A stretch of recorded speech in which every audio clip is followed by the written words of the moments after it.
Pembatasan mobilitas dan peniadaan kegiatan keagamaan saat Idul Adha kali ini menjadi aturan utama untuk menekan penyebaran COVID-19 yang hari ini mencapai 2,88 juta kasus di Indonesia. Kami sudah terhubung dengan koresponden CNN Indonesia Mahardika Utama di Jakarta dan Frankie Wijaya di Bandung. Kami akan ke Mahardika terlebih dahulu. Dika, bagaimana situasi Jakarta di tempat Anda melaporkan saat ini?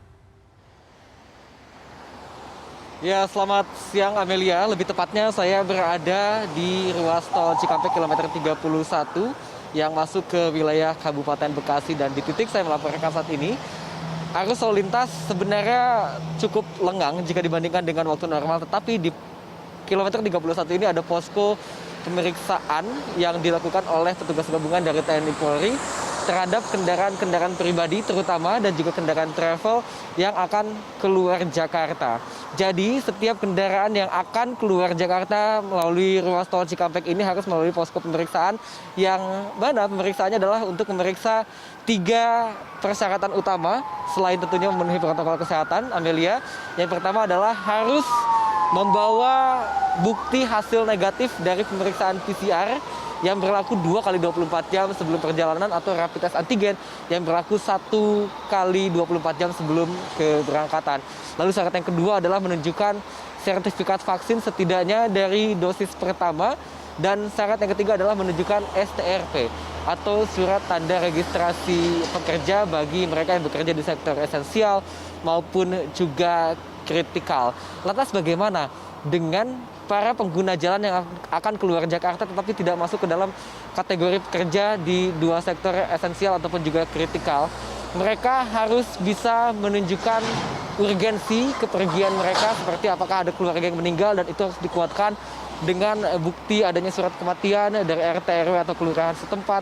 Lalu kemudian jika keperluannya untuk berobat juga harus ditunjukkan dengan surat jalan dari dokter menuju ke rumah sakit tertuju dan sebagainya. Dan dari pantauan saya sejak pagi hari tadi memang sudah cukup banyak kendaraan yang tidak memenuhi syarat akhirnya harus diputar balikan lewat jalur yang ada di sebelah kiri saya, itu artinya harus keluar lewat tol Cikarang Barat 3. Sementara mereka yang bisa melanjutkan perjalanan masuk ke jalur di sebelah kanan saya di ruas tol Cikampek kilometer 31 ini. Dan lantas bagaimana dengan pengendara yang bukti negatif rapid test antigen atau PCR sudah tidak berlaku?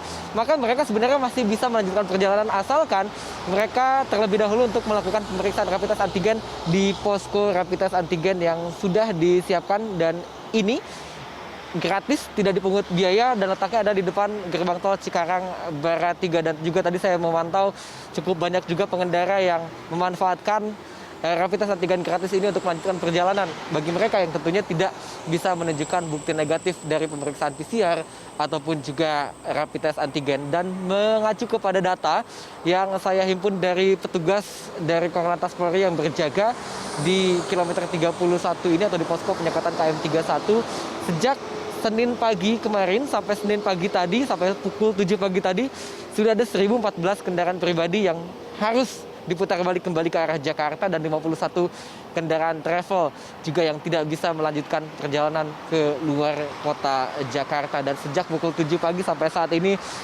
sudah ada puluhan kendaraan juga yang tidak bisa melanjutkan perjalanan dan harus putar balik kembali ke arah Jakarta. Nah, Amelia, di wilayah hukum Polda Metro Jaya sendiri ini ada lebih dari 100 titik posko penyekatan, dan 15 diantaranya di jalan tol, dan 9 diantaranya adalah di ruas tol Cikampek, mulai dari kawasan tol Bekasi Barat, Bekasi Timur, Tambun hingga ke kawasan Cikarang Barat 3 atau di kilometer 31 tempat saya melaporkan saat ini, Amelia. Dan penyekatan seperti ini akan dilakukan setidaknya sampai tanggal 22 Juli mendatang untuk mengurangi atau membatasi mobilitas masyarakat di hari libur Idul Adha 1422 Hijriah tahun ini, Amelia. Baik, kalau Dika, di saat pembatasan ini diperketat, apakah Anda sudah lihat pantauan Anda? Apakah Anda melihat ada warga yang mungkin masih belum jelas gitu dengan peraturan-peraturan pembatasan ini?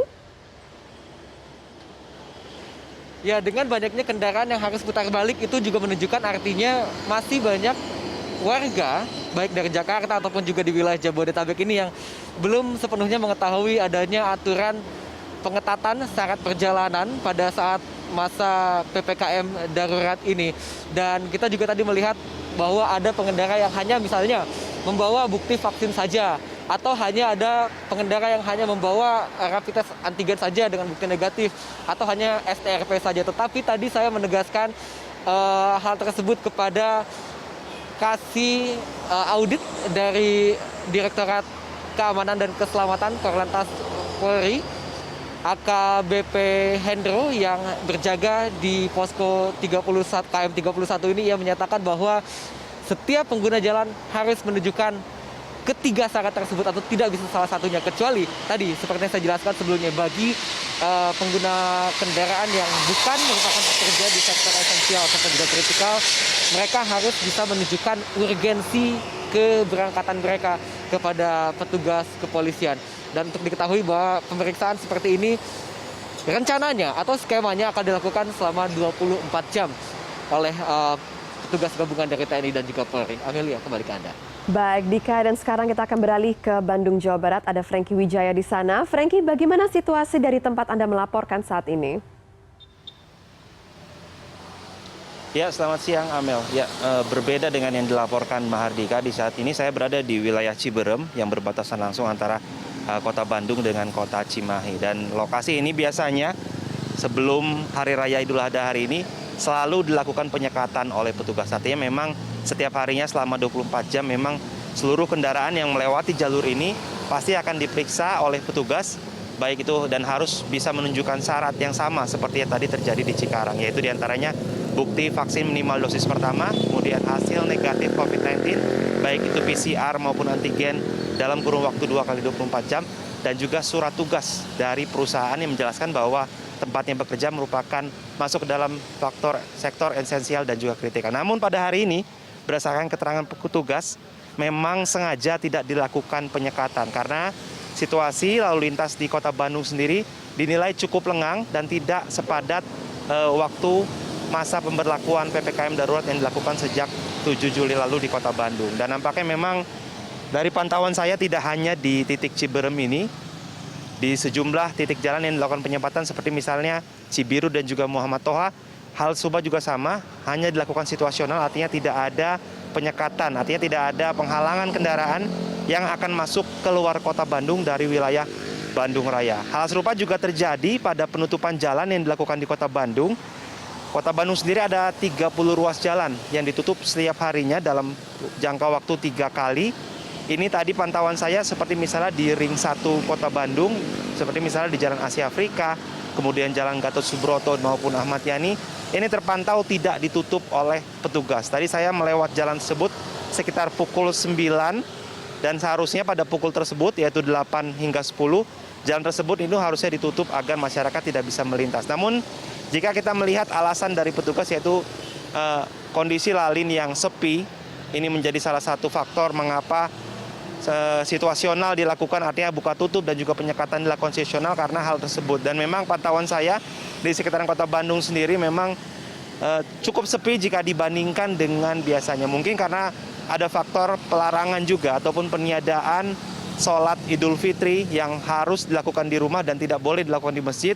Bahkan di lingkungan komplek di lapangan sekalipun itu tidak boleh dilakukan. Dan memang pantauan saya tadi, komplek-komplek perumahan itu sangat sepi sekali dan tidak ada kegiatan melaksanakan sholat Idul Fitri juga. Dan kemudian faktor pemotongan hewan kurban. Di kota Bandung sendiri memang pemotongan hewan kurban tidak dilakukan di hari ini. Namun dilakukan pada esok hari selama 3 hari. Sehingga memang pada hari ini otomatis kegiatan masyarakat itu bisa dibilang tidak ada selain melakukan kegiatan sholat Idul Adha di rumah tadi saja, Amel. Dan kita masih melihat apakah nantinya arus lintas ini ramai dan petugas nanti akan melakukan penyekatan. Namun yang pasti meskipun di kota Bandung tidak ada penyekatan ataupun tidak ada penutupan jalan seperti pada hari-hari sebelumnya, masyarakat diimbau untuk tetap berada di rumah.